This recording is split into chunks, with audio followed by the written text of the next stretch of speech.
All right, welcome back, everyone. Today we have Jef Whitehead of Leviathan and Lurker of Chalice with us for the NWN podcast. Hey, Jeff, how you doing? I'm well. How about yourself?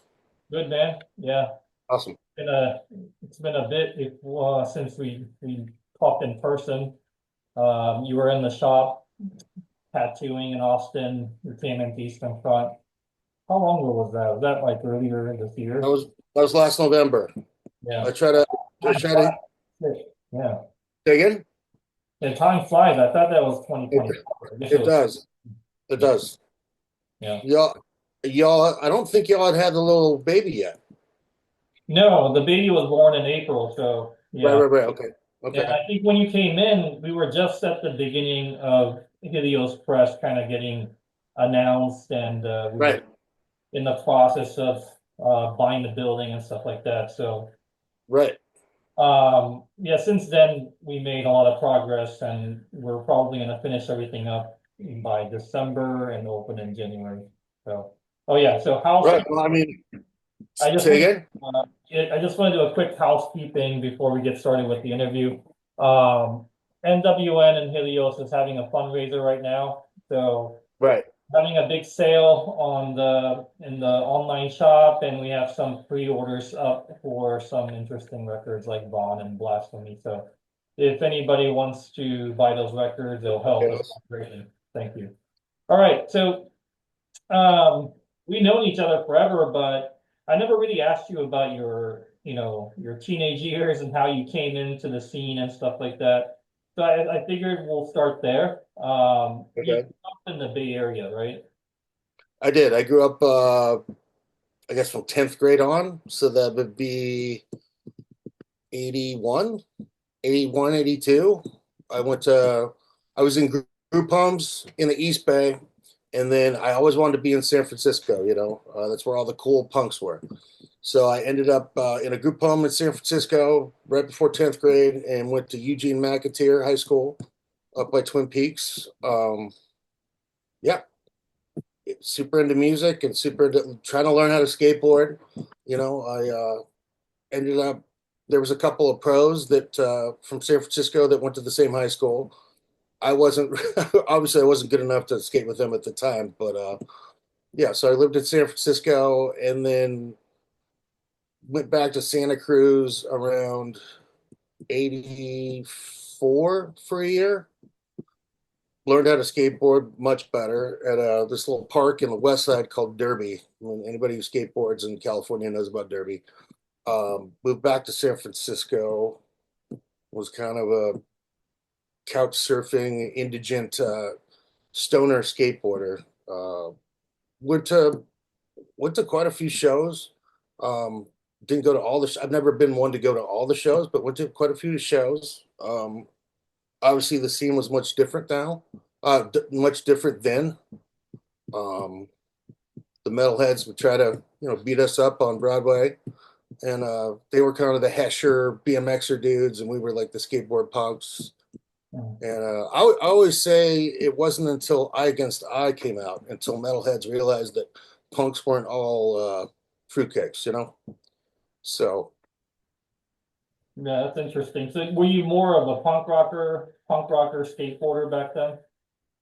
I mean, I was, I was into Van Halen. I was into Van Halen, and I was also into like some kind of King Crimson, a little bit of jazz fusion. I found punk rock, and it was like a life hammer. You know what I mean? I found punk rock and other darker musics that I'm sure you don't like. Um, uh, but there was always metal. You're in high school. There's metalheads. Uh, First time I heard Celtic Frost, complete life hammer. First time I heard Amoebics, which I guess is considered punk, but it had the chugs. Right. Merciful Fate, Mhm. like so I like that stuff too. But I made my hair stupid like the punk rockers did. Yeah. Yeah, That's like right in the middle of the Bay Area thrash, you know, exactly. explosion. Did you catch all those bands like at Goofy's Inn? I didn't really go to Murphy's Inn or the Omni much, right? That's Omni's the Yeah. other. Yeah, Omni Yeah, was the other one in Oakland. Ruthie's in right. on San Pablo, I think. Yeah, I think they're both. Never went there. I went to the Omni. Um, I think I went and saw it like Testament back in the day of the Omni, but just just being like drinking and skateboarding, and ended up in a car, and we ended up at the show, and we ended up in the show. I saw more shows uh at the MAB, like because they would have metal shows at the MAB. Most of them were across the street at the Stone Theater. Mhm. But I saw a lot more crossover bands like DRI and Yeah. um I saw Exodus when I was a kid. It was Yeah. pretty sick. I can't remember where it was. What about Um, Possessed? Did you catch Possessed back in the day? Say again? Possessed? Did you catch Possessed? No, no, I didn't catch Possessed. No, Yeah. wasn't even aware of them until um God, the 90s. Mm. Yeah. What about Black Death, Terrence's band? You remember that guy? Uh-uh. Yeah. Uh-uh. He was around. He was in the Bay Area when I was there. Um, he had like a Possessed kind of death metal band in the 80s. Right. Black Death. No, Yeah. no. What about the Gilmans? Did you go there as a kid? I went to the Gilman later in the 90s. Actually, the first time I went to Gilman was 91. Um, I met Daniel Higgs, who sings. He was a tattooer. He quit in 2005. It's like a pretty, inspirational dude to me. He's an artist, poet, musician. He was a man called Lungfish that was on Discord, and they opened up for Blast. And I grew up listening to Blast, being from Santa Cruz. So, and this is when Blast started. I can't remember if Nevermind had already come out, but like all the punk bands slowed their stuff down, and they wanted to sing, a little bit more. And so I don't think Blast was really trying to sing, but they definitely slowed their music down to a more of a plotting, Mm-hmm. like Black Sabbath kind of, doom Yeah. styles. That was the first time I went to Gilman. I remember going to Gilman another time with like all these dudes that rode for I skateboarded with it, like started anti-hero skateboards now. We went and saw Fugazi, and I remember we're like drinking 40s and skating outside, and the door guy's like heckling us for like drinking and skateboarding outside of a punk rock show, which was very odd to me. But Gilman has their rules and all that. That's because of the neighborhood, I think. It's just No, I know. in the late 90s when I was going there, It people were just seems silly to me. like, yeah. So yeah, skateboarding played a pretty big role in your upbringing and your, just I guess your character in general, right? Right. Yeah. The singer of I think the singer of Mordred used to skate. He would wear like animal clothing, Yeah. animal like loincloth and stuff like that. And he would skate around San Francisco. I'd see him skating. I mean, most of the metalheads I knew from back then rode BMX. Mm. There obviously there were some skaters, but mostly BMX. Yeah. Did you ever come across Pushead? I guess that No, was I've, mid I've 80s. never met Brian. Yeah. Nope, never met Brian. That's Mm-mm. very weird, huh? Because he was writing for Thrasher and Puss Zone articles and I didn't. I mean, my lineage to Thrasher was, I grew up skating with Jake Phelps, who was the editor. right, Rest in peace. My homeboy Noah Peacock worked in the mailroom. Like I know people that worked in the mailroom and stuff, but right, I never met Brian. yeah, yeah. It's interesting. San Francisco was the capital of underground culture back then. It was. It Yeah, I mean, was. all the way through the 90s even, but then it really fell off. I mean, what do you think happened? Was it just the tech boom and the What bio? do I think happened? You dropped out. What do I think happened? Yeah, I mean, what do you think happened with the Bay Area scene? Because it was such a big cultural, epicenter for almost everything, like skateboarding, punk rock, metal, art in I general. mean, I've never been part of the scene, you know what I mean? Like Okay. I have old friend of mine, Dana Schechter. She went to a different high school, but she was definitely like, Bay Area thrash metal, little metal girl. She plays bass for Swans now, and she has a project called Insect Arc, which is really Mhm. moody, cinematic music. She's still, she's always been an incredible musician. Actually, we were in a band together called Gift Horse in the 90s. Um, to answer your question of how San Francisco changed, I mean, I watched it change in '96 with the whole .com thing. Mhm. I remember, the first time I realized, this high-rise building with retail on the bottom floor is very strange. And then, so all the .comers moved to San Francisco. They don't want loud music next to their house. So then all the, venues stopped having live music. There was a pretty amazing venue on Divisadero called Kennel Club, which I saw a bunch of incredible shows there. Actually, so they built into that club like a foot all the way around and made the club much smaller, and then called it the Independent. Last time I was there was 2001. I saw Nile Cannibal Corpse, and I think Nile, definitely Nile and Cannibal Corpse. I can't remember who else, but Mhm. I think the economy of San Francisco pushed all the creative artistic people out, pushed them over to Oakland, and then elsewhere. I know people that moved to Wyoming, Montana. A lot of people moved up here to Portland, Oregon. Yeah. Um, Yeah. I mean, the Great Migration started sometime in the early 2000s, I guess, when housing and rent and everything became too expensive and venues were getting right, out. Um, yeah, I mean, yeah, I guess that's what it is. It's just corporations and gentrification. It's too bad exactly. because it was, I mean, for the longest time, I think it must have been, besides New York, it must have been the epicenter of art and culture. A Yeah. lot of. I know a lot of people from Southern California. So I was born in Huntington Beach, and then ended up moving up to Northern California right before, right when I think I was 6. Mhm. I know a lot of people from Southern California that moved up to the Bay Area just because, I mean, for lack of a better word, the art scene seemed a little bit more free and a Mhm. little less. I know the punk scene was less violent in San Francisco than it was like in LA or Long Beach. Mhm. Um, San Francisco, San Francisco in the '80s was an amazing place. Even in the '90s, you had warehouses that were, east of Mission Street that, work live space. People would like build rooms and stuff like that. They'd have shows. There was a pretty incredible place called Club Commotion on 16th where the guy had a 24 track, reel to reel studio in his warehouse space. And I think people live there as well. And then, yeah, I think '96 was the beginning of the end of San Francisco. Yeah, Um, the first time I visited was in '94. '94. Yeah, I was in high school and I was traveling to different places to see schools. I was a terrible student in high school, but I still wanted to go to a good school. Oh, I'm And, sure you graduated. I didn't graduate. I barely graduated. I just did well for the first 2 years in a Right. craft year school.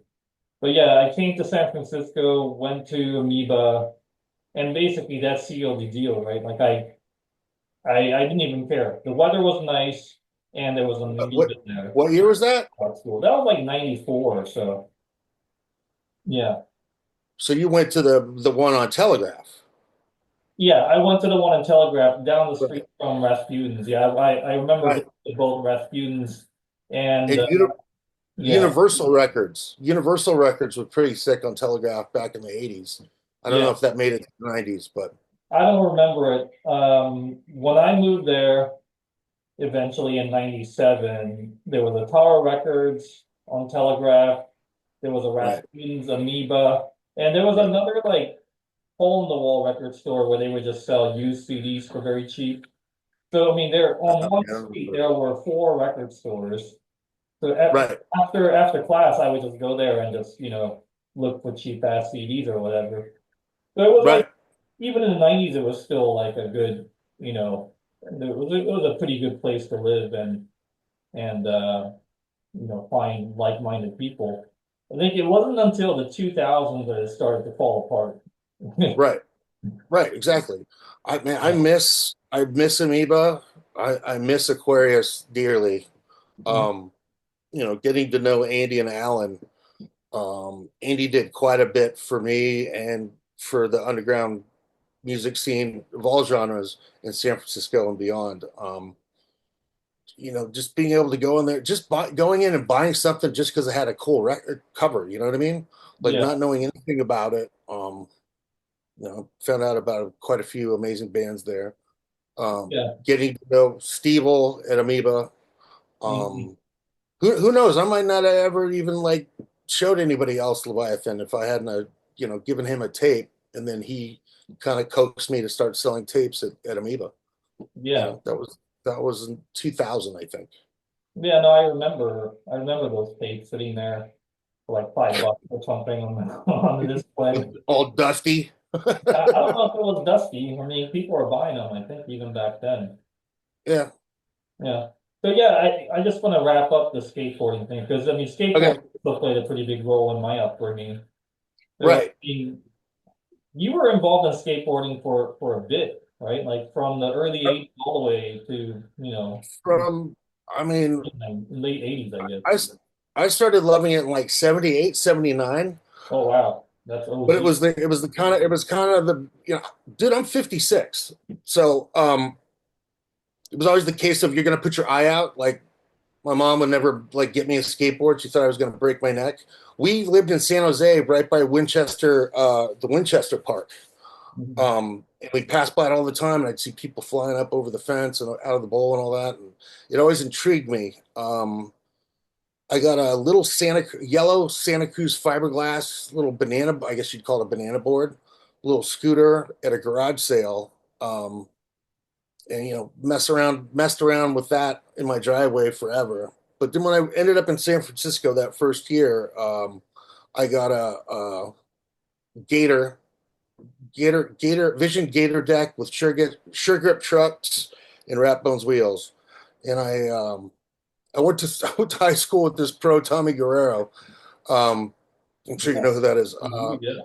And I'm sitting on my board, and he's like, "Hey, let me check out your deck."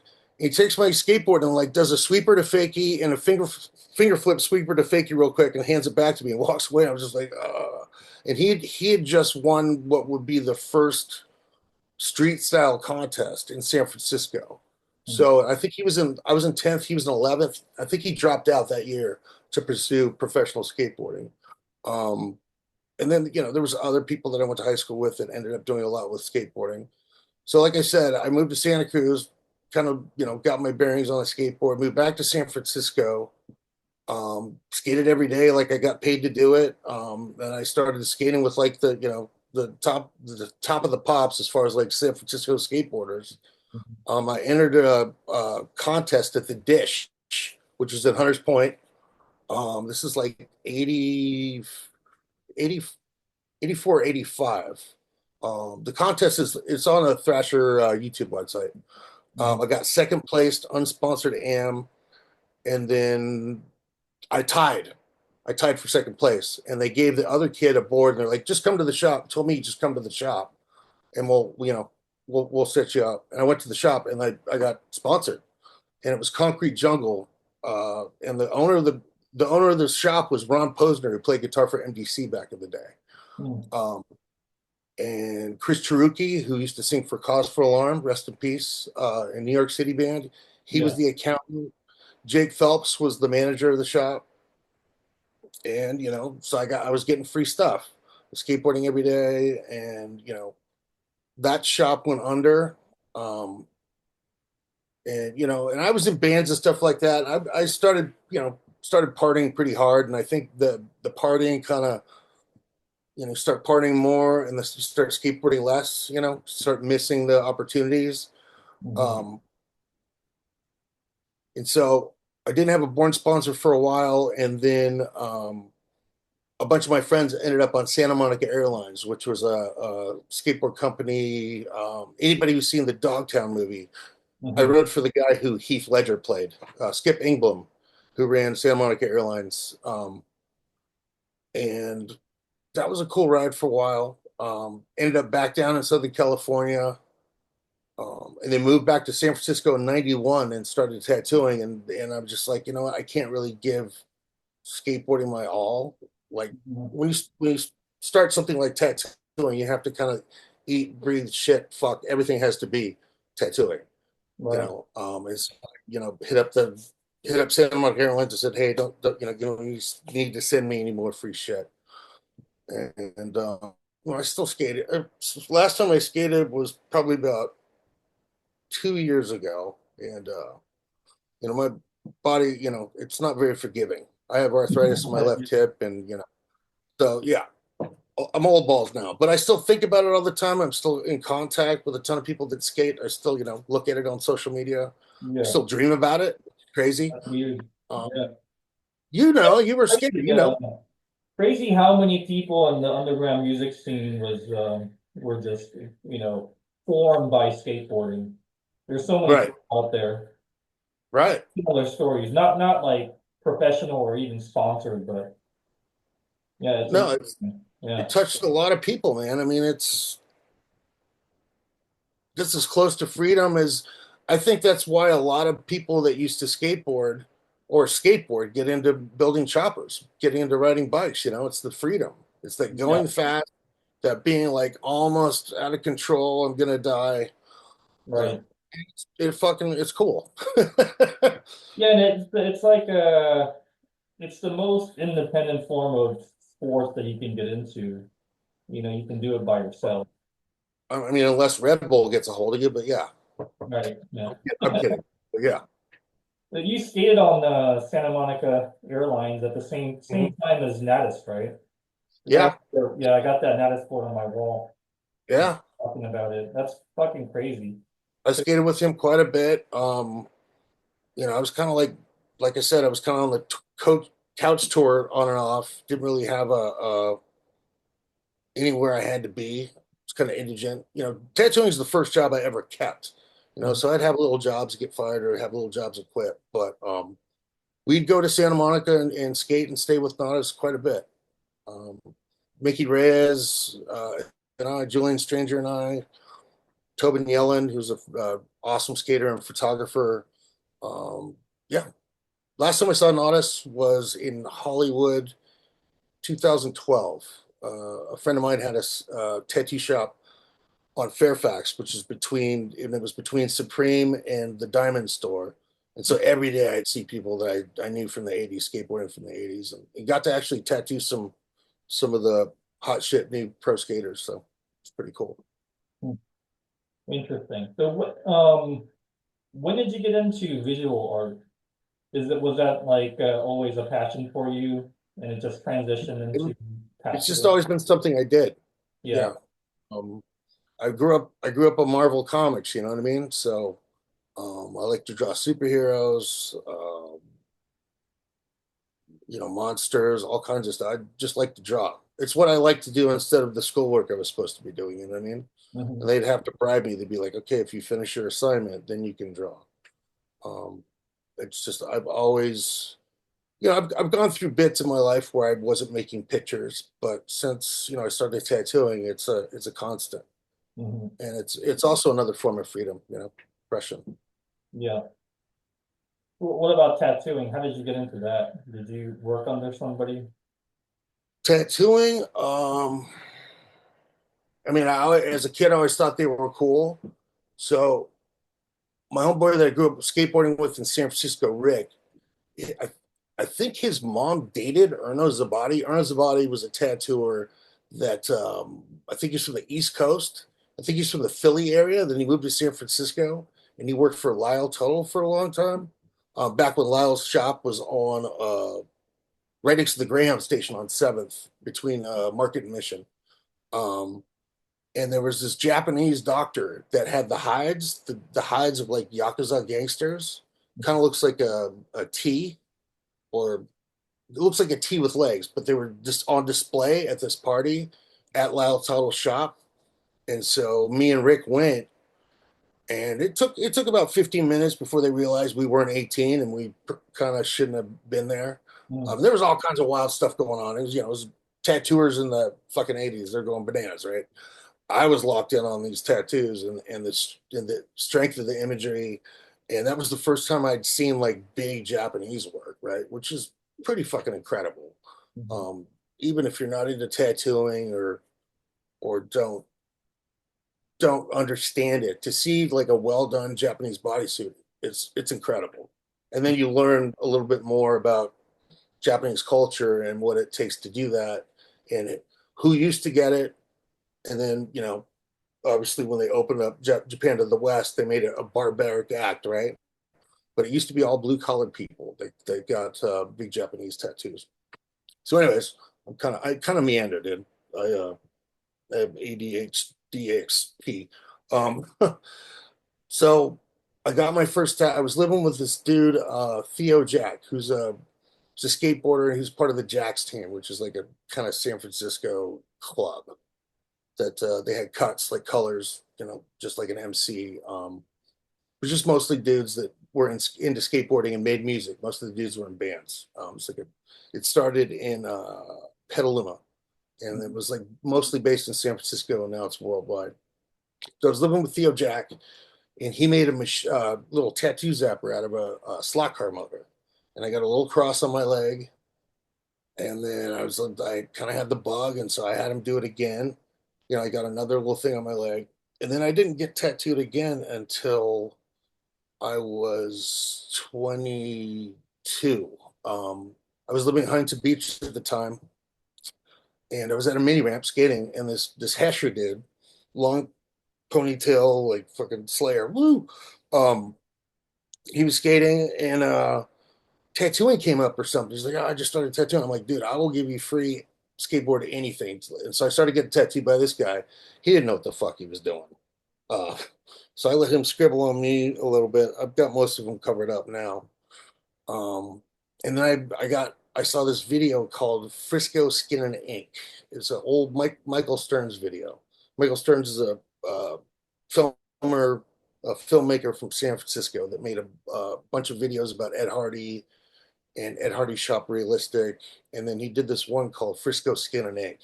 And every tattooer in the Bay Area except for Jerry. Jerry's was a tattoo shop in the Mission back in the day. Every tattooer in the Bay Area was on this video, and it's so incredible. And then, the beginning of, 89, 90, 91, that was like kind of the renaissance. And San Francisco was like the hot spot of tattooing at that time.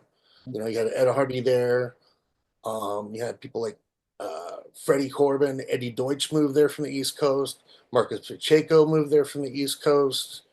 Um, so things were really bubbling in San Francisco early 90s. I saw this video, moved back to San Francisco in 91, and I was going to shops and trying to trade them my flash, like what I thought flashes the designs on the wall when you go to a shop, right? They're usually 11 by 14, just pick the design and get it. So I was going to shops and trying to trade my drawings for tattoos, and everybody, considering how occult tattooing used to be, people were pretty nice to me. I didn't get kicked out of any shops. They were just like, oh, that's cool. No. So then I started hanging out at this tattoo shop in the East Bay on Telegraph, right as used to be next to Willard Junior High, just north of the Ashby BART station. Mhm. The shop Miller Cottons. It was just a bunch of punks who nobody knew what they were doing. And they let me hang out. And then I remember I come in one day and they're like, okay, you got to start tattooing or else you can't hang out here anymore. I was like, oh, fuck. And so I tattooed my friend Lance Lloyd, who's kind of my tattoo dad. He was the guy at the shop that knew probably more about or cared more about tattooing than anybody else. Mhm. Everybody else was just kind of like, "Woo, it's punk rock. Get the tattoo," kind of scribbling all over each other. And so, do you want my tattoo history? Is Yeah. it No, is I that think even that question you asked me? Okay, so then I worked at Miller Cotton's summer of '91. Shop went bankrupt. I worked out of my house for a while, and I was tattooing people for pizzas. You know what I mean? Like just to pay my rent. Two, I was living with two other folks, San Francisco. I got a job and I was getting tattooed like almost at least once a week. At least once a week, I was at Tattoo City or Primal Urge, Marcus Pacheco's shop, and various other shops, but mostly Tattoo City, right? Because that was Ed Hardy, Daniel Higgs, Freddie Corbin, Eddie Deutsch. Not in that order, not necessarily in that order. And back then there was no internet. There was no internet. There was like maybe two books about actual tattooing, but neither of them. It's not something you can read about in a book and do. Mhm. And I'm more of a visual person, anyways. Like I've learned how to read music several times, but I always forget. But I can watch somebody do something and I can kind of emulate it. Like I learned how to play guitar from watching MTV. So, anyways, so then I started working at Tattoo City fall of '92. Worked there that whole summer. Ended up getting canned. Then I went to another shop called Picture Machine. Picture Machine was out in the Richmond, Fourth and Geary. Um, Worked there for 3 years. Developed some bad habits, shall we say? I had some bad hobbies there. Ended up leaving, going to New Hampshire, summer of '94, and then Miami, like fall of '94, and came back to San Francisco. Was working at kind of wasn't working anywhere. I was homeless, and then I decided to get some help and knock it off. Right. So I went to this program for 18 months. Started tattooing again after 11. I worked at Primal Urge, and that was great. I learned quite a bit. When I started working there, it was Marcus Pacheco, his wife Laura Sadity at the time, his wife at the time Laura Sadity, Scott Sylvia, Jeff Rasher, and this guy Tony Agliano. But I never even saw him do a tattoo. He's just like a weird, just kind of a dude. Um, Scott and Jeff left to go open 222 with Eddie Deutsch, and then Grimy came, and Grimy's like, I don't know, I love the dude. He's got incredible style. He's a really incredible skateboarder. Um, Anybody who knows anything about tattooing knows who Grimy is. Grimy came to work there, and then I'm trying to think of who else. So yeah, I think for a while it was just me, Grime, Marcus, and Laura. Then Ed Hardy hit me up in '98. I went go back over to Tattoo City in '98. Shortly afterwards, Tim Lehigh came and worked at Tattoo City.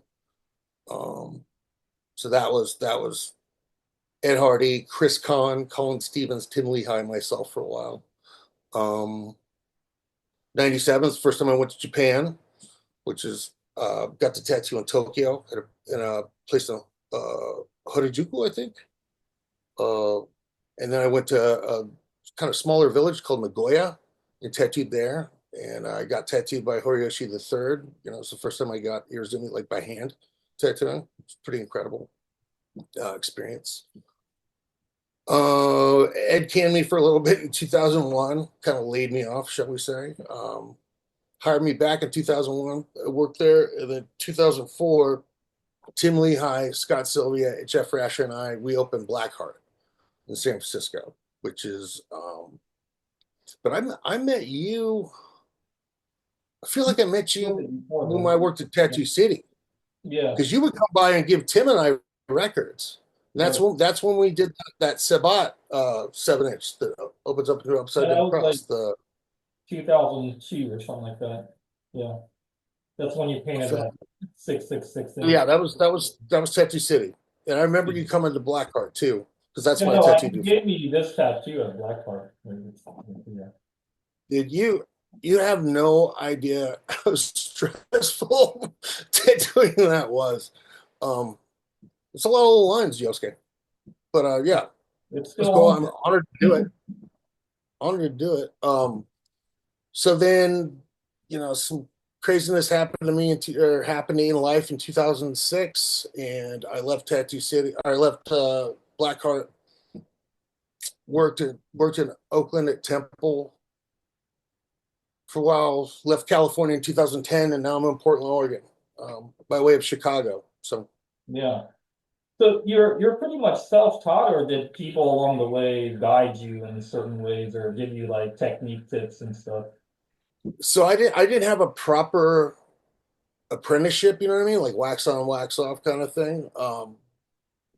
a lot of it was me watching, getting tattooed, watching people.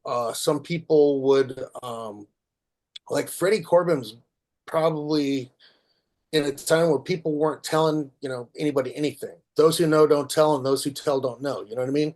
Like tattooing wasn't as free as it is now, and anyways, so Freddie would tell me, he would give me little tricks, tell me little thing. I remember he did a cover up of me. He did the Black Flag bars on me as a cover up in like '91, and kind of told me what he was doing the whole time, which was instrumental. Tattooing is one of those things where you have to kind of bite off a little bit more than you can chew just to learn and try to figure it out. And just as long as nobody gets sick and you don't like destroy somebody, then or completely botch the job, then you're fine. But it's like anything, you're always learning. There's always an evolution or progression. You know what I mean? Yeah. Did Especially, you practice on yourself at all? I Or did. I tattooed my foot was the first thing I tattooed. yeah, I tattooed. I was smart enough just to do it in color because I knew I was going to get it covered up. But yeah, I tattooed myself several times. Yeah. yeah. It sounds like when you're telling a story that you like getting tattoos just as much as you like giving tattoos. Because you were saying that you were going to get tattoos every weekend or something. I like getting tattoos just as much as I like getting tattoos. Wait, say No, again? no, you were I saying like you were getting tattoos while you were learning how to, do tattooing. because that's the only way to, if you're going to be in a business, you Right. want to be giving them money. Can't just hang out and, you know, drop names or whatever. Yeah, that was the easiest way for me to learn is like get tattooed where I could watch, you Mm, know. Nowadays, I don't get tattooed as much as I used to. I think you're allotted a certain amount of endorphins for a lifetime, and then however you fuck them off is however you fuck them off. yeah. All right. Well, what about learning how to play music? Where did that come in? That's all by ear. I mean, like I said, I've taken lessons. I've learned how to read drum music several times, but unless you're practicing your rudiments, you forget. You know what I mean? Mhm. Um, just watching, as a kid, I think I got my first guitar. Like I've always played drums. I've always been able to play drums, sort of. My uncle Mark had a drum set when I was real little, and I would, pound around on that. And then, going out with my folks, if there was like a live band, I'd ask them to play drums and be, oh, cute little kid wants to play drums, whatever. Um, didn't have my first drum kit until I was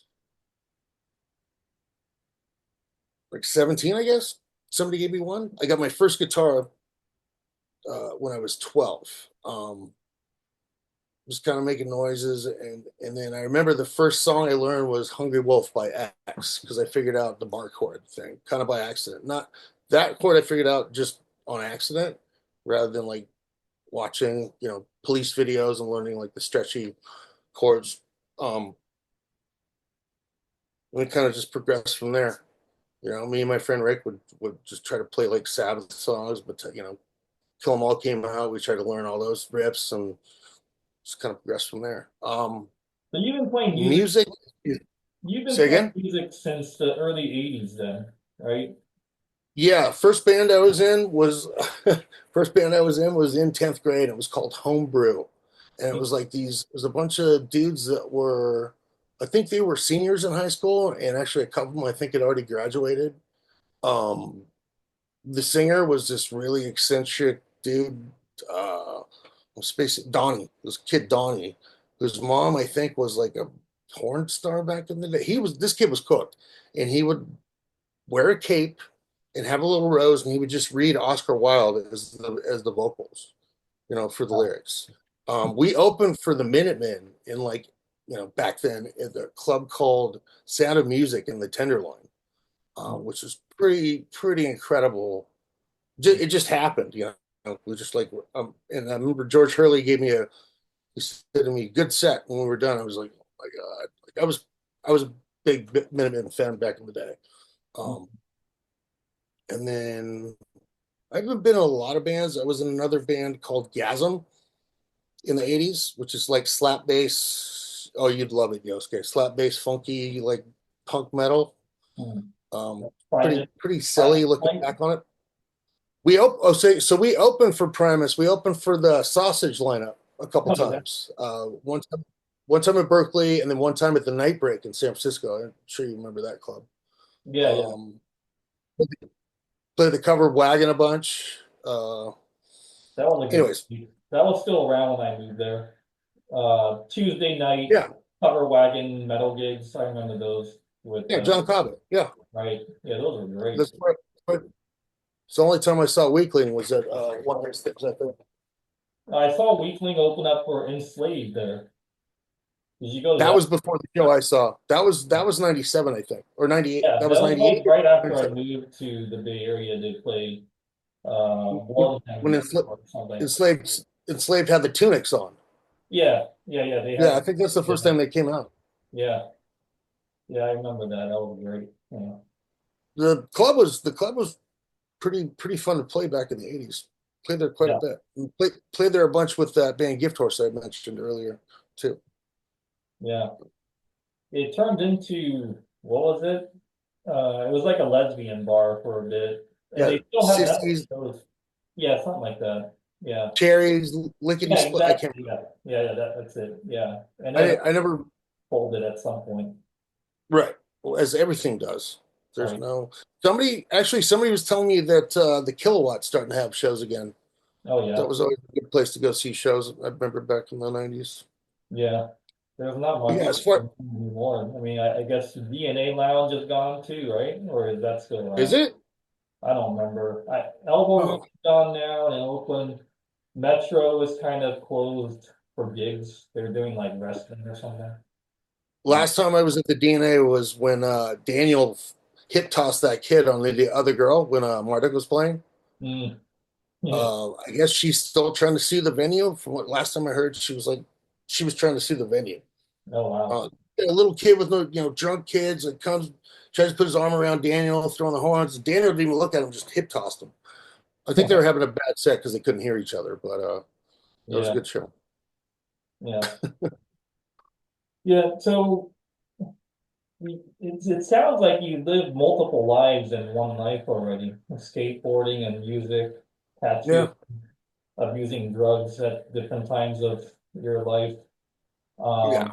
Let's touch on those dark topics of, getting hooked on drugs. Okay.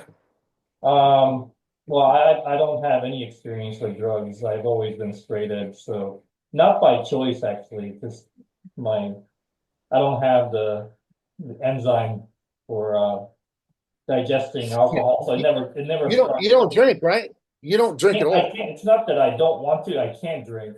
I don't have alcohol dehydrogenase, so I just turn red and I get sick. So, Oh, you could so never it's drink. So I never start on the other stuff. It kind of works you out. can't enjoy yourself, I can't. Yeah, it's terrible for me. So I have to find endorphin rushes some other way. right? No, I know. It's just how it goes. But But, the difference is you have something to show for those endorphin rushes. When yeah, you're just drinking, all you yeah, have is a I gut. I don't know. I mean, at age 48, I'm kind of glad that I didn't. But just looking at your life, it sounds like the up and downs actually worked out in the end for you, and it might have contributed to your creative output as well. So Right.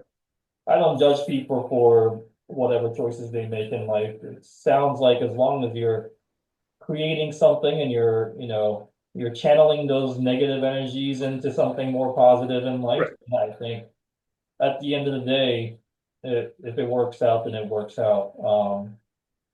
Do the experiences you had with drugs in the past, do you channel those, whatever experiences, negative or positive, into your music and art? I guess it's kind of an obvious statement. I guess you have to, right? No, that's a good question. The thing is, I can't create anything worth a shit when I'm using. or drinking. And True Trader, True Horror is a testament to that. So, um, obviously got in some legal trouble in Chicago, Illinois in 2011. Had 60 years hanging over my head. I Chicago is a really hard town to stay sober in anyways, you know what I mean? Yeah. And most of the people I knew there, I knew some straight edge dudes there, but most of the people I knew there were, at least drinking like every night. Regardless, that has nothing to do with me. Yeah, I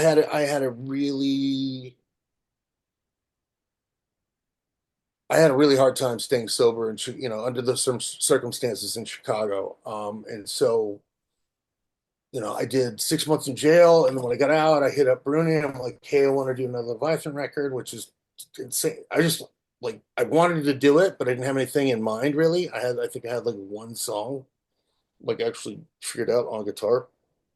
Um, and much to Sanford Parker's chagrin, I was loaded the whole time we were making that record. Um, you know, his patience is incredible. Sorry, Sanford. But yeah, I'll be honest, when we were doing the drums for that record, we did the drums for a week. I spoke a crack. Took a month or two off, started the guitars. By the time we started the guitar, the strings and the vocals, I was strung on heroin again. I never, I never ripped anybody off, but I definitely made some businesses not look so professional. Maybe I wasn't the most professional person. I definitely, I'm really surprised I didn't get my fucking asshole kicked up over my head by a couple of people that I was staying with when I was in Chicago because they were very too patient with me. You know what I mean? And I'm not a huge fan of Chicago. But I met people there that I love till the day I die. Really, really good. Salt of the earth. Honest, good people that are have incredible musical taste. One thing I will say for Chicago is though the metal or the bands that have come from there are fucking incredible. Yeah. Working. Anyway, Yeah. say again. It's a working Say class again. city. Chicago's Right, always right, right, right, like working class city with lots of good metal bands. That's always right. I remember in 2005. I actually paid for me to fly out and play drums for some shit band that opened for Usurper just because it was Usurper. Mhm. Um, anyways, so by the time we did the uh, drums or we did the strings and vocals, I was strung on heroin again. Then a couple months later, then I knocked that off, and then we were doing overdubs and maybe a little bit more vocals, and I was drinking. And I remember I would leave the room, and Sanford would hide my bottle. And I think actually one of the times I actually went out and bought another one. he just rolled his eyes. Um, so they say that to say that I can't really produce anything worth a shit if I'm using. Um, it just doesn't. It's not very cohesive. And it's you could definitely hear it on that record. Um, Yeah. So I so, you're saying that if you're go ahead. 100% lucid, you can't write music, or you just can't play black metal in the same way. I can't. I mean, I can't. It's. I'm kind of, especially with drums. I'm like really not that any of drum performances I've done, but like I'm definitely like want to do that again, do it over, or like nudge little things. Mhm. Uh, it's just jarbled, it's a jarbled. It's just a jarbled mess. Um, I can't. When I'm using and I'm playing guitar or something like that, if I make something up, it's not something I'd want to hear again. It's just garbage. It's some people can make amazing music while they're on dope or whatever. I'm not one of those people. I'm not one of Oh, those okay. So people. I think I You know, misunderstood you. So what you're saying is when you're using, you can't make music, right? You have to I be. can't make music. I can't write anything that's worth the shit. Mm, okay. Yeah. Okay. Yeah, that makes more sense to me. I'm like, man, that's kind of a bad situation to be in if you can't make music unless you're fucked up. I mean, some people will tell me that No, too. Like I know a lot of musicians right? No, I know. label. That's you know. And then there's other people, incredible musicians that strung out on dope, and then they're like realize I haven't touched my piano in 2 years. The fuck am I doing? Mhm. Um, with the music thing, that's not something I've ever like tried to subsidize my life with. You know what I mean? Nobody's making unless they tour all the time, but nobody's like getting rich making underground music. And Yeah. that's not what Yeah, unless you're like Opeth or something. Somebody told me that Opeth makes like shit ton of money on tours and that's like. merchandise, you know? Yeah. Is that even underground music anymore? I I mean, have I think I have no idea. I don't know. musically, I think they're incredible. You know, after Orchid, that's not something I'd put on purpose. Or Yeah, maybe no. your arms might Like rehearse, it becomes too prog and not enough metal or something. But yeah, I mean I like which I appreciate, but it's not something I'm going to put on purpose. like the recording quality is always good. I think those guys always Yeah, take care of of course, recording quality. and Yeah, they're it's very professional. yeah. I From what guess I hear, they're very that professional. you can really live off your music or whatever, you know. But um, So I guess like the main question that I want to answer because I'm not, you know, I've never been a substance abuser or user. Do right. you do you do you get inspirations from those past experiences? Like do you recall what kind of mindset you were in when you were high on crack or heroin and be like, hey, that I want to try to conjure that feeling in my music. Does that happen or is it just like negative energy I that don't. is in the background? I don't. I mean, for what I've done with Leviathan or Lurker, I don't need drugs or anything to conjure that. Hmm. That's all natural. Yeah. Okay. That's interesting. I mean, some substances do kind of light your mind on fire. It's the first 20 minutes of when you're drinking whiskey, that really sets my mind alight and gives me a bunch of ideas, and um, if I could bottle that, that'd be great. Well, not bottle it, but it only lasts for a little bit, and then the depressing part comes down, Hmm. and then you're just acting like you're underwater. Yeah. Like I'm not sober now. I don't I don't and I can't commit to the being completely sober. Um, Yeah. but I do know that I can't really get anything worth a shit done if I'm using or drinking. Yeah. Drinking a little bit, I can still get by. Yeah. Yeah. Yeah. But No, I I mean, think there was I'm not necessarily against it. I see people who are able to leverage it. You know, if their life is in order and they're just using it as a tool and they know how to control it, then you know they're okay. They have good outputs and they're productive. But I see more people who are slaves to it more than, right, you know, they're able to control it. So right. I don't see you as somebody who would ever fall into that or tolerate it. You know what I mean? Like having those kind of people around. I mean, I'm sure, you know, as you when you put your surrounded by promoter it. I'm say surrounded again. by it. I'm actually I know, surrounded but by like when you put your promoter hat on, it's got to be a pain in the ass. yeah, I You're mean, trying to wrangle. entire metal scene is pretty much drunks or you Right. know druggies. Cookie McSnort book. Yeah. Yeah, I mean, and then you know there are some people who know how to control it. You know, they might Right. drink, but they don't overdrink. And I'm not a moderate person. You know what I mean? Like I'm not somebody. You know, with drinking, I've learned how to keep it at bay. But there, when I was in Chicago, so I didn't really drink aside from like 40s with the homies every once in a while skateboarding. I didn't really like start drinking liquor until 2009. Um, and somebody showed me the wild world of drinking a fifth a night. But for my job, once you start getting the shakes and all that, it's not. I've been hospitalized for alcoholism for alcohol related issues about 3 4 times now in my life. Last time was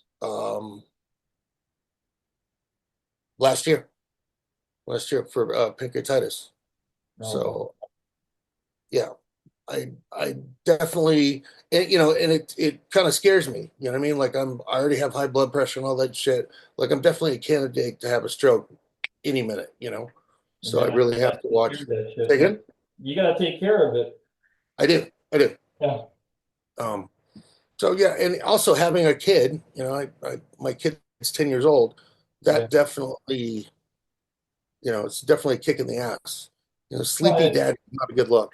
once you have a kid, it just you have a responsibility beyond yourself and That's right. kind of forces you to anchor yourself to this planet, you know. Yeah, Before then, you're just like, whatever, it doesn't matter if you die or not, you know. But exactly. once you It, take on that responsibility, unless you're a deadbeat, you know, you kind of have to shape it, up. it, it's interesting. So, when we had Grail, obviously a couple years ago, I was on the cover of a magazine holding her. Mhm. And it was very interesting to me. And I knew it was going to happen, but the amount of like, fuck your family, fuck life. This is supposed to be about death. This is supposed to be about fucking blackness and all that But that came out. they're just fucking cosplaying. They're cosplaying this Well, like darkness that they don't even live. All they're doing. it's also like grow up, go touch a boob or something. What's wrong with you? Fucking come on, man. Yeah, But I knew it was coming because I'm in my head quite a bit. So, um, right. but I wish I would have saved some of those comments because some of them were pretty priceless from the basement. Yeah, I think I don't know. Once you put yourself out there in the public, you're Right. you're gonna get it. You're gonna get it one way or another. Some beta male in the basement with no accomplishments under their belt will try to bite your ankle. You know, that's just it. Uh, And then I mean, what do? If you respond to that, you're just lowering yourself to their. right. No, I don't. I mean, people have been, knock on wood, people have been, since I started the whole social media thing, which I only really do Instagram. I'd be fucking homeless if it wasn't for Instagram. You know what I mean? That's kind of how like I do tattooing and all that. People have been pretty kind, you know what I mean? Obviously, there's some fake accounts, there's some satire accounts with my Yeah, name and they're all memes and they're like they don't even fucking make any like a lot of them don't even make any sense. It's yeah, like weird. that's just how it goes. I think people. I think it's an age thing though. It's got to be somebody in their 20s or something. I hope so. I mean, you'll be very sad if they're in their 30s or 40s making memes of But it could something be about, though. you know? Yeah. Yeah, I Could never be. really understood why that exists, but I guess negativity is much more attractive to some people. It's easier to grasp and it's easier to do than to actually create something and put it out there It because comes quickly. it's just destruction, right? I mean, we know how it works. I mean, it's like that in politics too. Tearing shit down, tearing people down is much easier than creating things. Right. Right. Well, I think that's why social media is like that. It's much easier But to tear somebody but down. right. But to do something with that negativity, you know what I mean? Like to channel that negativity sonically and make music. I mean, you and I both know people that would probably be in prison if it wasn't for underground music or wasn't for the art that they make. You Yeah, know what I mean? Like yeah, there's yeah. it's not Criminals. black and death well, black and death metal isn't all just cosplay, No, get ups and social media.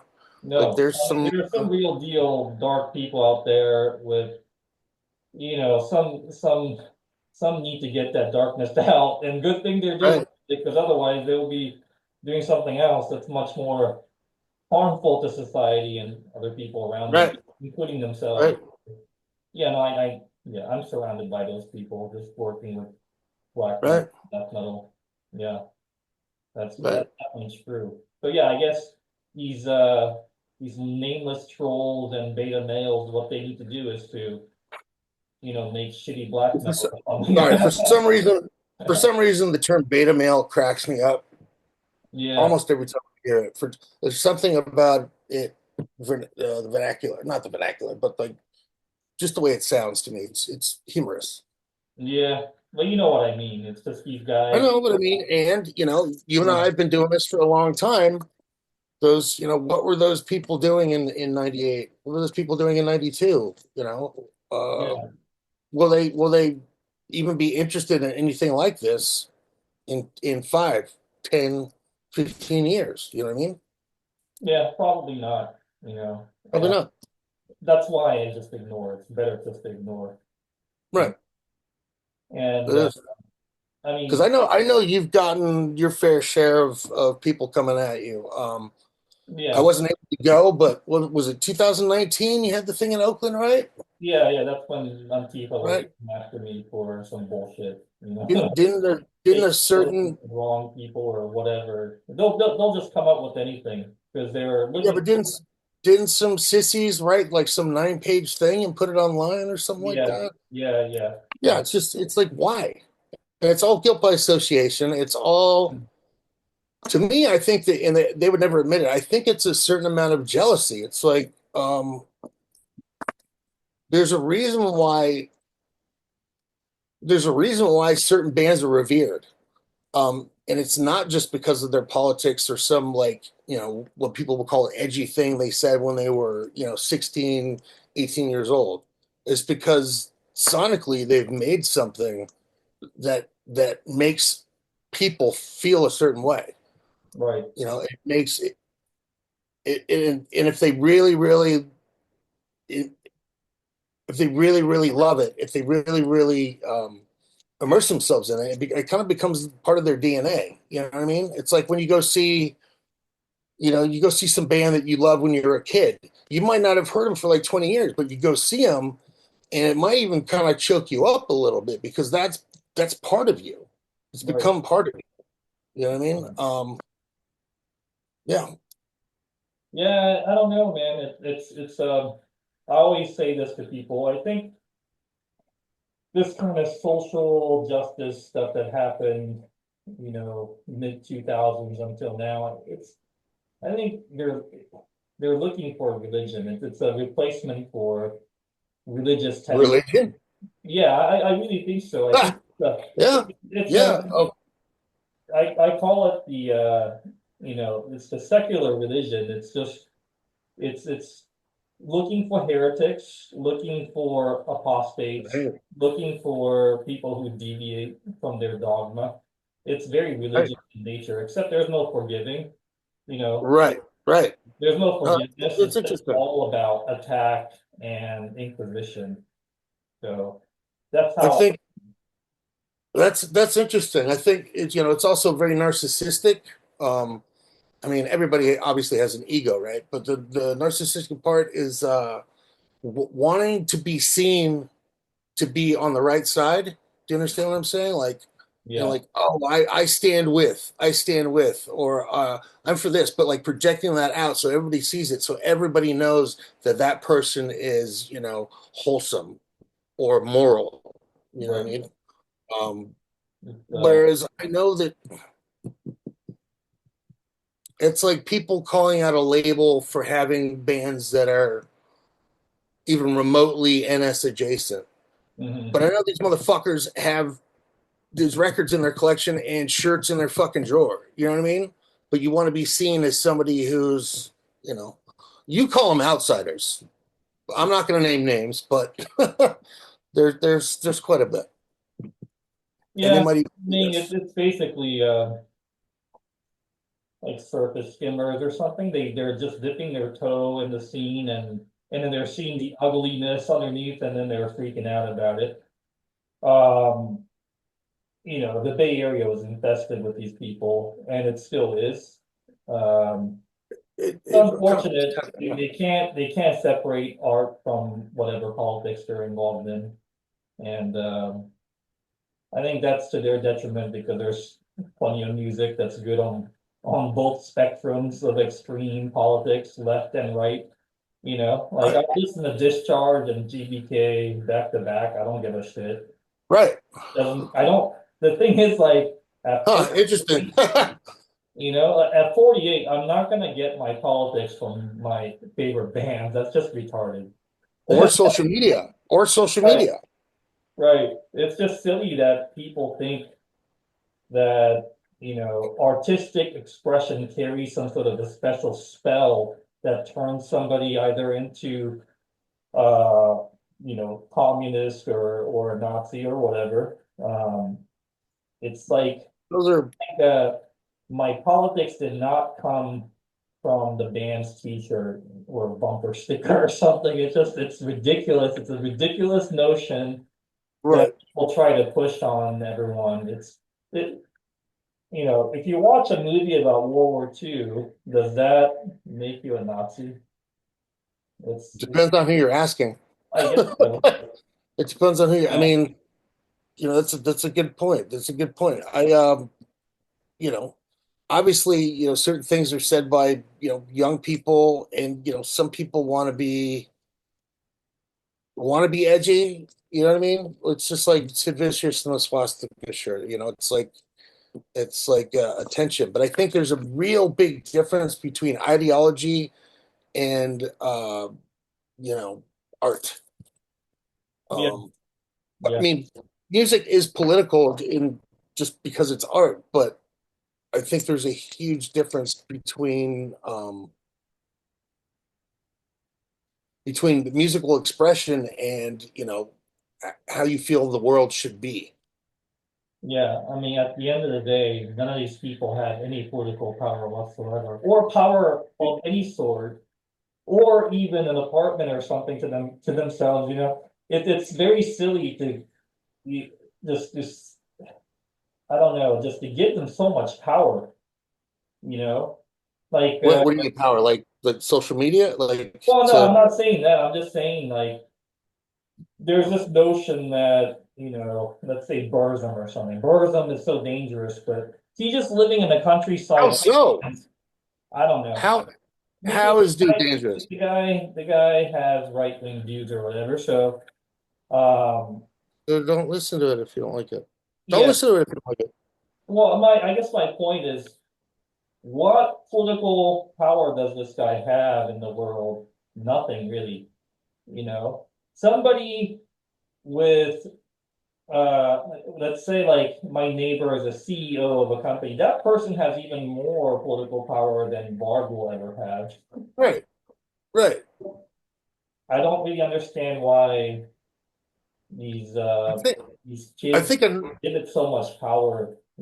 if you bring Varg up specifically, Yeah, I think there's got to be a certain amount of people that are so upset that those first works are so, I don't want to say perfect, but like sonically, like the production and the tones.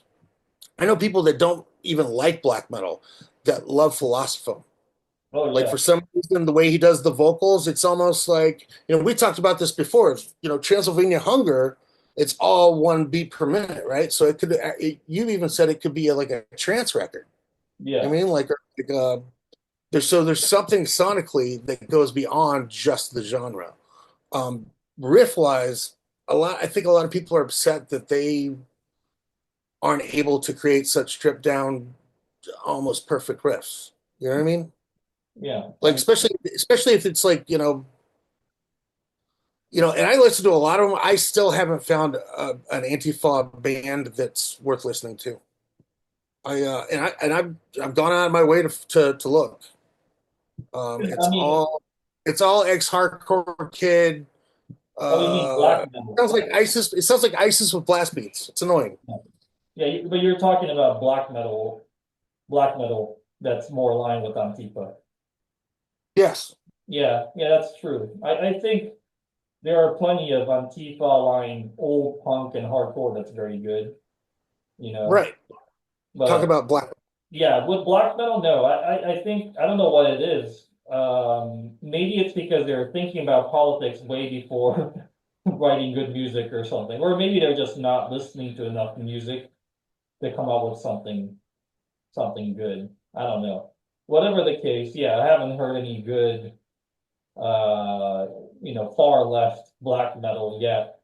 Far left punk rock and hardcore, yeah, of course. I mean, Of all course. Of early course. stuff like that. Yeah, Of course. Of course. yeah. It's funny you said GBK and discharge. That's Yeah, it's that's a funny. good combo, man. Yeah. Or like Bad Brains and then straight into GBK, you know? Did you go to El Paso? No, I had stuff to do. I couldn't go. Yeah, yeah. I saw them back in early 2000s. I think it was early 2000s. I don't remember. It was in London. In London? Yeah, I was on a business trip for Oh work. shit. I had to go to India and then come back, and I had a layover in London, and I just extended my layovers to see GBK. Oh, sick. Yeah, this is when Richard Mills was the vocalist. It was pretty Uh-huh. good, you know. Vinland wins? Yeah, yeah. Yeah, yeah. Okay. Uh, they had to switch venues, so the sound wasn't very good, but those songs can be played on any. Could Did they? they ever play the Bay? I don't think so. No. Okay. I mean, they probably get banned from playing. Well, sometimes, yeah, I mean, back before Oh now, no, before I think in the 2014. early '90s they were just playing East Coast. Yeah, Just these. yeah, No. yeah. What's funny is I grew up in Northern Virginia, so I would see them at Tower Records, and but I Oh, was okay. young.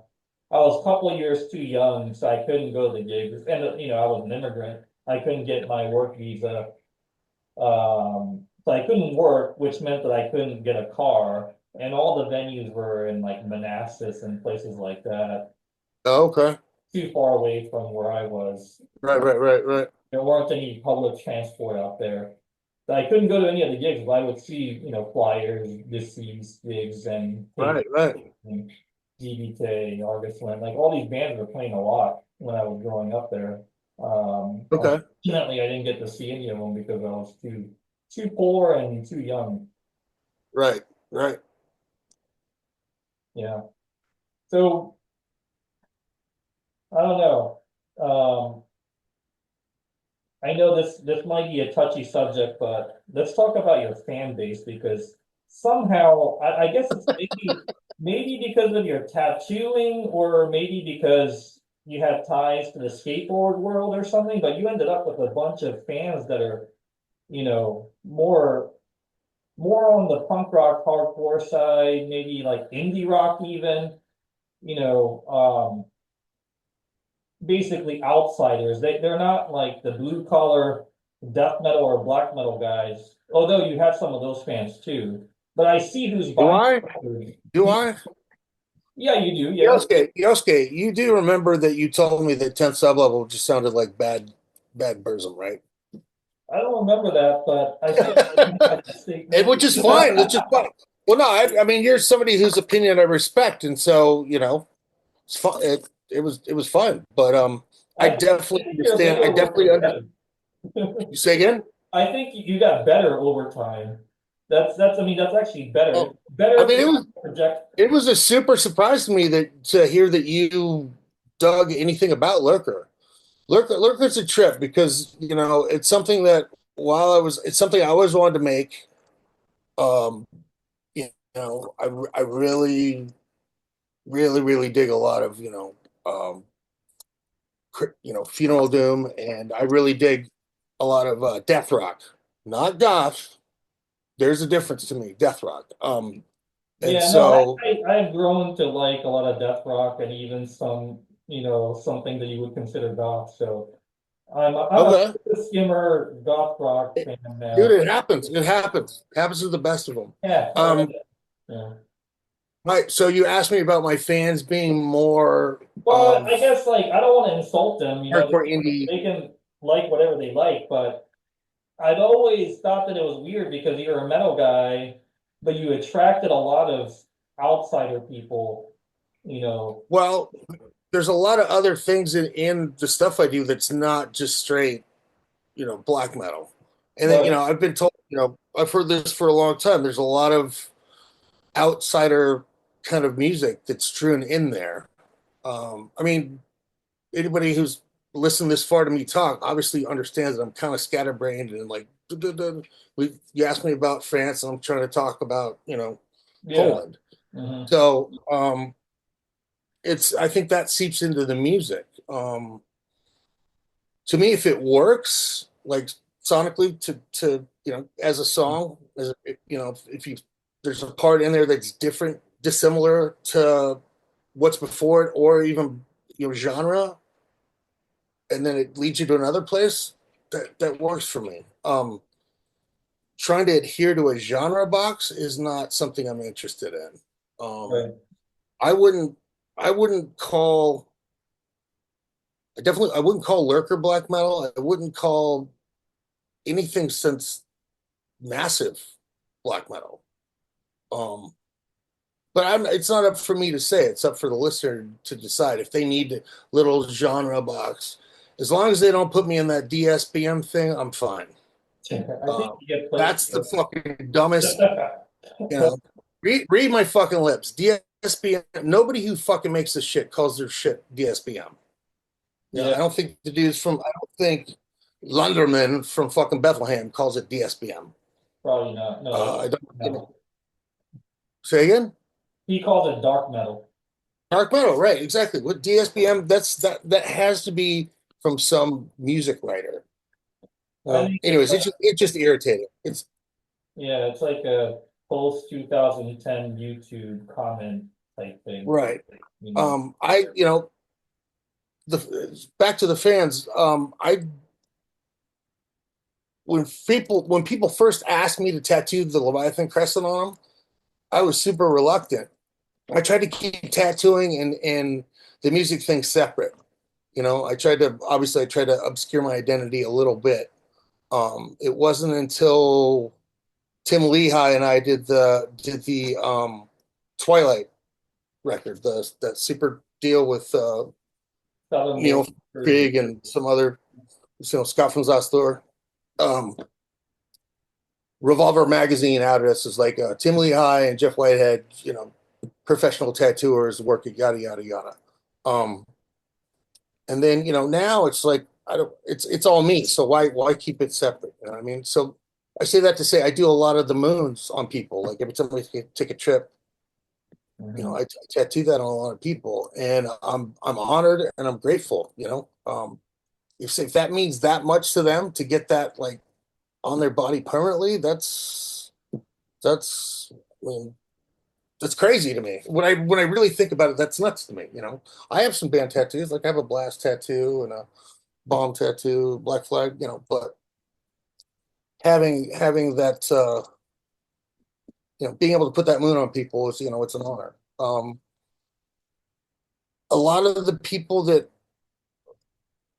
I end up, tattooing or talking to music about that, are fans. A lot of them have very eclectic tastes, Mhm. and a lot of people hit me up, and it's gotten to the, I've had to give some people some I guess advice or talk them down a couple times. A lot of people, this record saved my life. This song, thank God for this. I thought I was alone, and I'm not. I know it sounds kind of goofy, Mhm. like an after school special, but it's real shit. And then I've also had people come up to me like, my homegirl's sister was found hanging, and she had 10 sub level on repeat. I'm Mhm. like, okay, yeah, that's And don't tell me that. sucks. Fuck. That sucks, but that's not.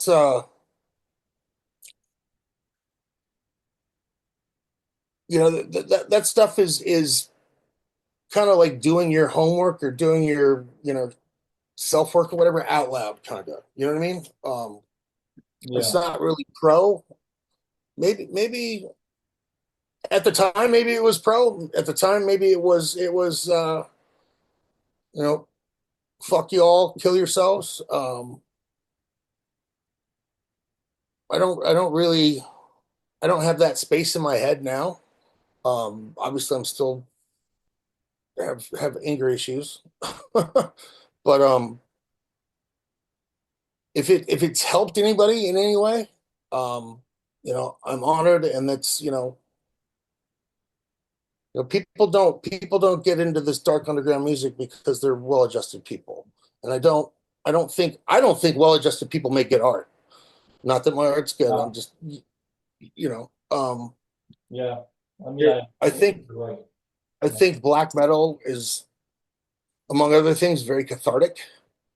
Um, I can't really explain why, but it fills a hole. It fills a need. It scratches an itch. Um, but my fan, there's a lot of hardcore kids that like Leviathan for some reason. Was that marketing or was it purposeful marketing towards hardcore fans? I noticed that too. A lot of hardcore kids are into Leviathan, and I don't that did never I, did made I sense to me. market it? Did I market it that way? No, I haven't. I mean, the guy uh, Daniel Shrindell, who runs Holy Mountain, um, he's like a straight edge hardcore dude from Raleigh, North Carolina, and he makes shirts for like Earth Crisis, but he also makes shirts for like not 200 Stablins, but he makes shirts for all kinds of music. He's also like super into toys and stuff like that. I don't think it's marketed to a hardcore audience. I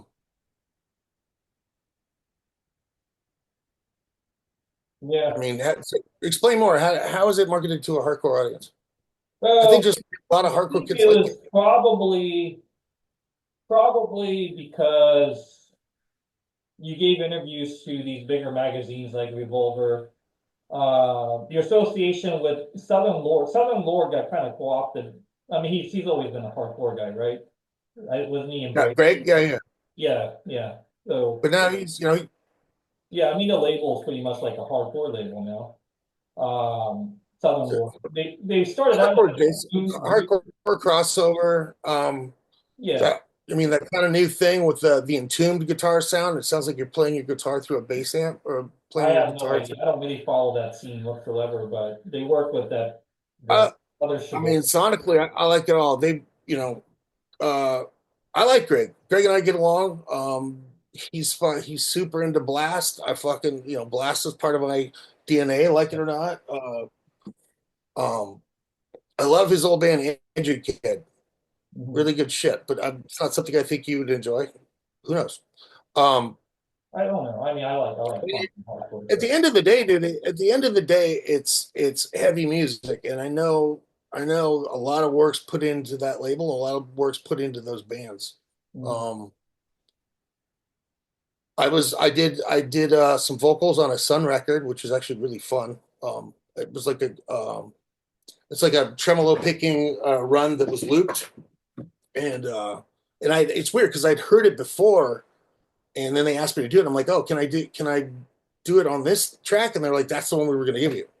I'm like, Mhm. pretty stoked about that. Stephen Um, O'Malley's OG. He was doing this I stuff would say too. again, Stephen O'Malley, I mean, he's been in the scene for a very long time. He did right? He used to do magazine. Descent magazine with Yeah, Tyler Davis. right. Yeah, Yeah. and he did a certain band you just mentioned's logo back in the Right. day. Yeah, yeah, yeah. That's a great logo. Yeah, and he's done a bunch of layouts for Necropolis records, and yeah, I mean he's been around forever. Shit, yeah, okay, I don't really like that kind of music myself. It's too postmodern, too unstructured. I mean, I like my shit right. noise and stuff like that, but there is a limit to how I much like, I like, I consume of that type of stuff. I'm too meat and potatoes when it comes to music. I need rhythm and I need structure and riffs and no, most I got you. but listen to. You don't fuck with free jazz? I'm The funny kidding. thing is, Okay. I grew up listening to stuff like that too, like Coltrane. my mom used to play it all the time. I enjoy Oh, it. okay. I enjoy it, but I don't play it all myself. You know, it's one of those like Right. I don't I don't have time for that in my life. I need structure. If I'm gonna put something on, it's probably gonna be something that I'm either releasing and I'm trying to learn the songs because I'm releasing it, or Right. just the classics that I always play. So Well, I mean, consider this, dude. There's got to be other people in your position that have like on the bigger side underground labels that don't even listen to what they're putting out. They just know that it's going to sell, or they think that it's going to sell, which to me is yeah, crazy. I don't know these people. I'm just saying there's got to be. probably that's gonna be boring as shit though. I don't know how It's they business. It's just business, yeah, but they which is might just be selling something else then, like right. iPhone covers or something. I don't know. Something that Well, that sells better than records. Selling there's some music is such a hard thing these days. There's so selling records is. yeah, selling anything is really hard these days. The economy, Yeah, dude. It's you know, how do I put this? I miss how much money I was making in 2018. And I'm not somebody who makes a lot of money. I don't tattoo every day. That's just not yeah, the, my life is. But it's been really, really, really fucking hard to get people in the chair to yeah, go to. I used to be able to go to a town and be busy 3 jobs a day for like 7 days. Now I have to split it up between 3 towns and do like 3 days here, 3 days there, 3 days here, and it's it's the nature of the business. There's way too fucking many people doing it. It's yeah, on the Learning Channel for Christ's sake. Um, in Oregon, there's schools, which is fucking blasphemy from where I come from. It's not you don't teach tattooing in a large volume. It's just dumb. It's stupid. yeah, Boo fucking who. But yeah, I think everybody's having a hard time selling stuff. I can't imagine how hard it is to sell records right now. And now I'm finally understanding why bands spam like every day. This is this because people have a super short attention span. But you yeah. also want to catch somebody when they have a couple extra bucks and maybe they had a couple drinks. I don't know. Yeah, the economy is very soft right now. Between It is 2023 and 2024, it became pretty bad. I think it's just a function of different things, Inflation, right. one thing that's hitting people's wallets a lot. I mean, they printed the fuck out of the US dollar, in And it 2020 and 2021. So it's bound to happen. And we've got two wars going on. The macro effect is all over the place. I'm hearing it from European people that I deal with, Americans, of course. We're all suffering together, so I guess we can, you it's know, the same in Germany. It's the yeah, same with it's Pac been everywhere. Yeah, it's been slow this entire year for everyone. this year. As Yeah. opposed to 20 wasn't 2020 was like Well, vinyl set 2020 comparable. was an anomaly, right? Because we were in this COVID hell and Right. people were cooped up inside and they were given money through the Given their PPP. Biden bucks, right. Right. So they were just spending all that money on records. It was great in 2020. 2021 was the same. And then the bubble really popped around late 22 and 23 started Yep. to go down. And then 24 has been the worst so far. I mean, Yeah. partially for me at least, it was self-inflicted because I decided to quit my job. Oh, I you did. You're not doing the. yeah, So I you're quit. I just doing quit that corporate Winona. job in 23 around October. Oh, So okay. yeah, so I mean, Because I remember. Okay, so my last trip last year, I could have sworn you were on a business call, and then you had to yeah, wrap it up, and I came in the store. probably that was probably like November. I think I might have quit. 22. That was 22. Oh, 22. Yeah, definitely. Yeah, in You were 20, still living I was upstairs. working. Yeah. I was still working. It sucked. So yeah, it was. Sorry, edited that out. Yosuke's never lived at the store. Yeah. Yeah, yeah. It's been. Yeah, it was pretty good for a bit, but that COVID money ran out for everyone, and then the I never took it. and recession. I took it because it was free money essentially, and Right. We're all paying for it anyway, one way or another. It's, you know, Right. it was just like made up money, but we're gonna end up paying for it through taxes Right. and inflation is a different type of tax anyway. So For sure. yeah, but yeah, I mean the economy is soft. It's hitting I guess every sector. Then if it's hitting the tattoo sector and music sector, then that's pretty much everything because And tattoo. people are I thought people are tattoo going and like, music were recession proof because it was something that people would get regardless. But, you know, this is way different than 2008, man. Like yeah, 2000, I don't know a lot of tattooers that felt, the housing deal and what happened in 2008 yeah, under Obama. Um, this I mean, I have a friend down in LA he's calling it the winter of tattooing. I'm like, dude, don't say that to me first thing. That's the first thing I read when I wake up. Fuck off. I mean, we're at two wars by proxy. You just said that. Yeah, who knows? Who it's stressful. yeah, It's stressful, but especially just having a kid. Like if it was just me, I'd be fine. You know what right. I mean? I can eat Yeah, top no, ramen. you're telling me, man. You're telling Say me. again? I'm still paying for the birthing of the baby. I'm still paying the goddamn hospital, you know.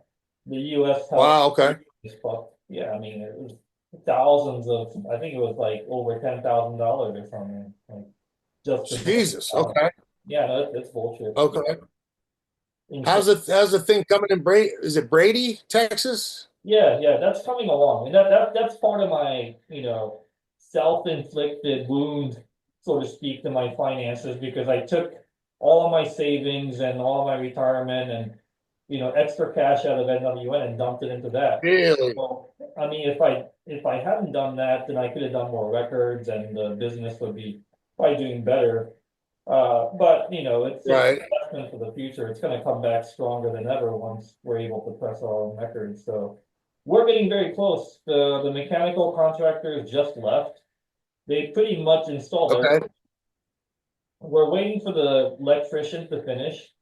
Once the electrician finishes sometime in November, December, then Okay. I'll bring everyone back, including the German guys that made the presses, and then we'll start up the machinery.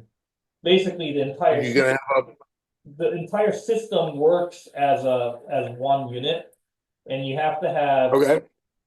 you have to have specialized people for each component to teach us how to use everything. Right. So there's going Right. to be a boiler tech there, and there's going to be a chiller guy there, and then somebody who is well versed in the entire scheme of the Right. factory. So all these experts will be there to teach us how to use it, and that's How many presses? probably How many presses? four. So we got four. Four. Okay. Yeah, the Okay.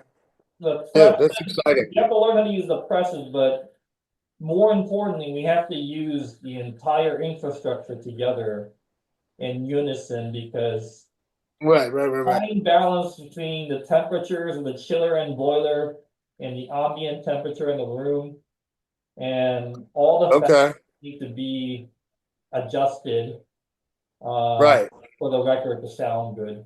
So, Okay. so that's it in a long-winded answer. Well, We'll no, probably I know. be January or something. Knowing you, I knew it was going to be like top of the line. Everything will be optimal to get like the best quality product ever. You know what I mean? Yeah, Um, you know, it's, it's weird to use those business terms, but that's what it is. It's a product. It's a yeah, yeah. somebody fucking say again. You're gonna have to come out and press a lurker record yourself or something. I'd love to. Yeah. Are you going to have like a party or like a show as an opening or We might, not yeah, that far? sometime in January you should plan something. Yeah, yeah, we might do it. Okay, January. Yeah, Wait, so aren't you doing Mexico? but Mexico City's in December, right? that's in December. That's December 7th, Mexico City. Yeah, Can't make it. Fuck. yeah. All right. Well, Well, yeah, January. Sure. We'll stay in touch. Figure it yeah, out. yeah. You should come out to Brady, Texas. It's middle of nowhere, but It's about 3 hours Yeah, how far is it? from Austin. It's 3 hours. From Austin Three. Airport, it's probably 3 hours. Yeah, yeah, Okay. Okay. I've only ever been to Cascade Record Pressing, which is in in Milwaukee, Florida. just south of Portland. Yeah, It's I pressed you know that Mark. for a long time. Yeah, You know Mark. Yeah, I know yeah. Mark. It's Yeah, pretty. yeah, TKO, right? Yeah, yeah. It's a pretty sick place. It's just like a bunch of old punks. I think half of Tragedy worked there for Yeah, a while. And it's pretty amazing to go pick up your records yourself because right there you're saving 2 racks in shipping. right. Um, it's pretty neat process. I got to see some of some sprinkled, splattered vinyl made, Yeah, little puck. It's yeah, neat. I'm excited for you, man. Anything I can do to help, let me know. yeah, man. Yeah, appreciate it. And is there anything else you want to talk about before we close this out? Not really. Are you You're working on music? just I guess that's a question that I probably should have asked earlier. Are you working on new music? I um I started another full length in 2019. It'll be called Die to This. I'm doing it again with Billy Anderson. I haven't had time to work on it since the pandemic.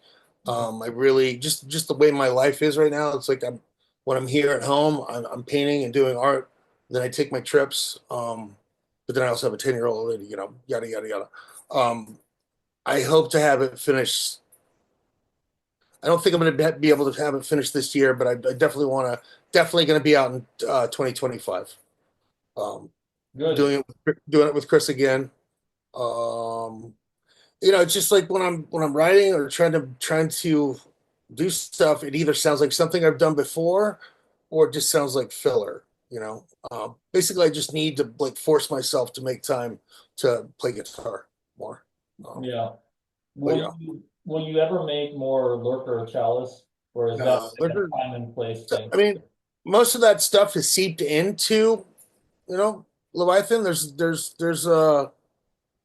some lurker-ish parts I think in Scar-Sighted. Hmm. But no, lurker calling something lurker Chalice again. No, that was a place in time that I don't think I can replicate. And it's not necessarily sophomore curse worried about that. I just don't. That was 2003. Well, I started writing the things that are on that record in like 2000. So that's like 2003 to 2004.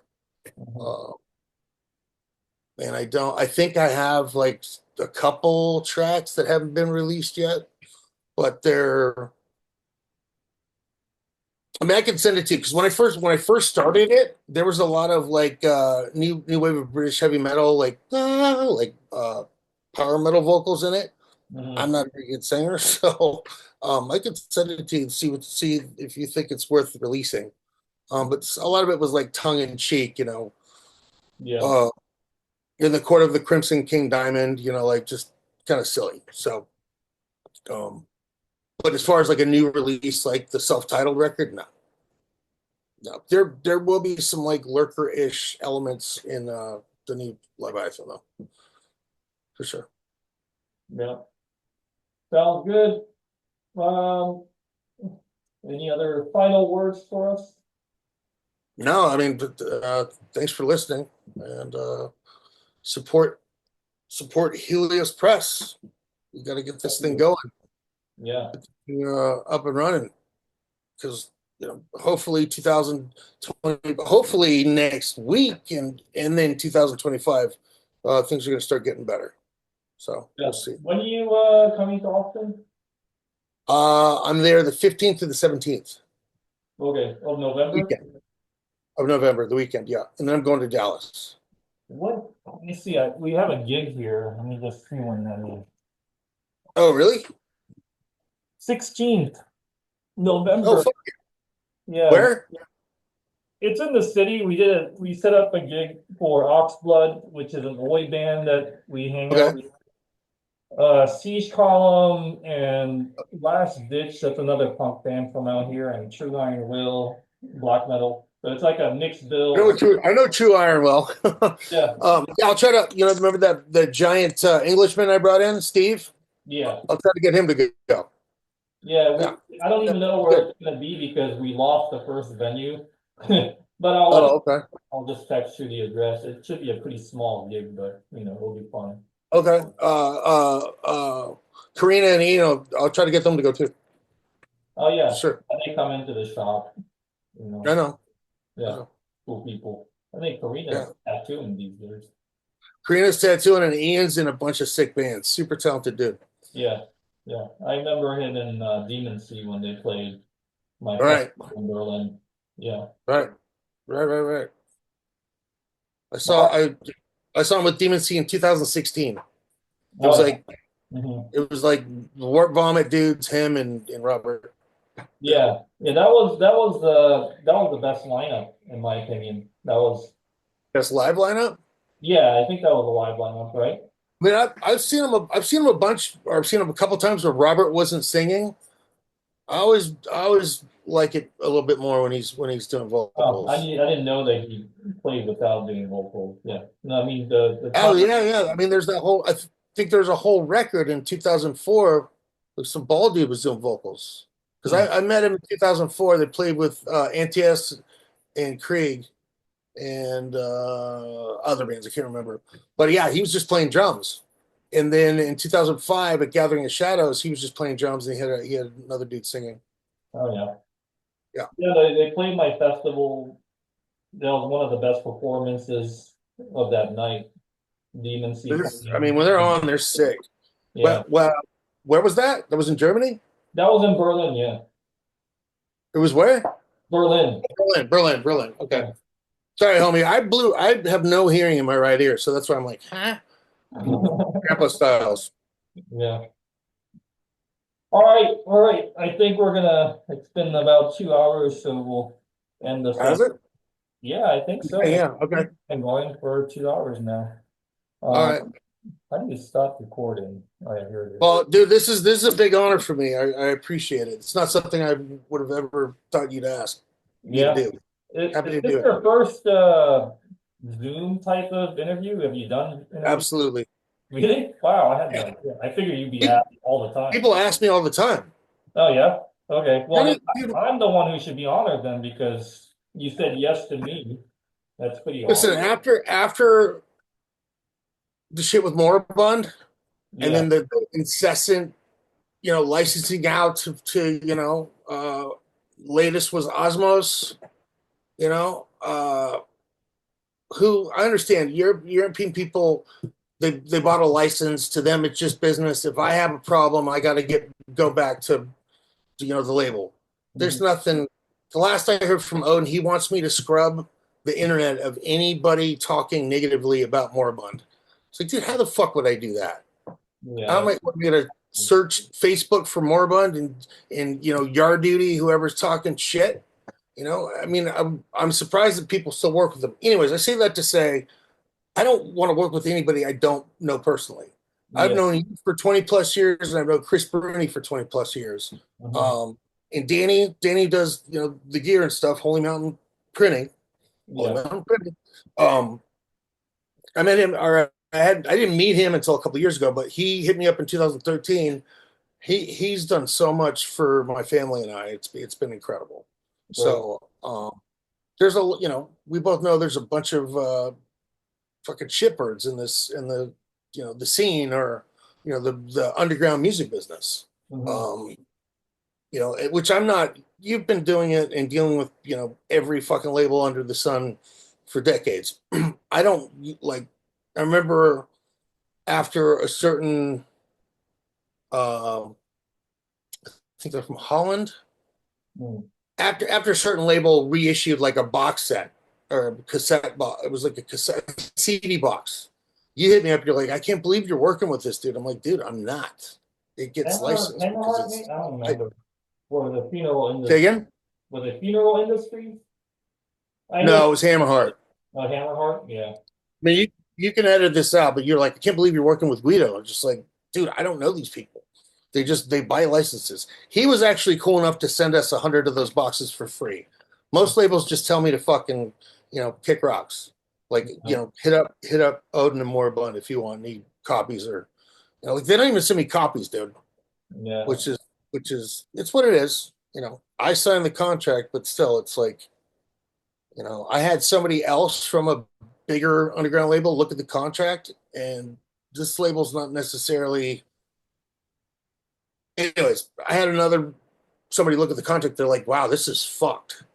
Mhm. So, kids, if you're ever offered a contract, definitely have a lawyer look at it, because I don't speak legalese, and a lot of the language is purposely meant to trip you up and have you sign something you're not aware of the Yeah. stipulations. It's unfortunate, but it should It's what it happen. is. It's what it is. Yeah. So All right, man. Have a nice rest of your weekend, I and will. we'll I'll hang see you in a out couple again weeks. often. Yeah. I'll well send me the address. We'll talk the next couple weeks. Yeah, I'll hit we'll you up talk. before I come out. All right, man. Take All it right. Thank easy. you so much, Josuke. Bye bye bye.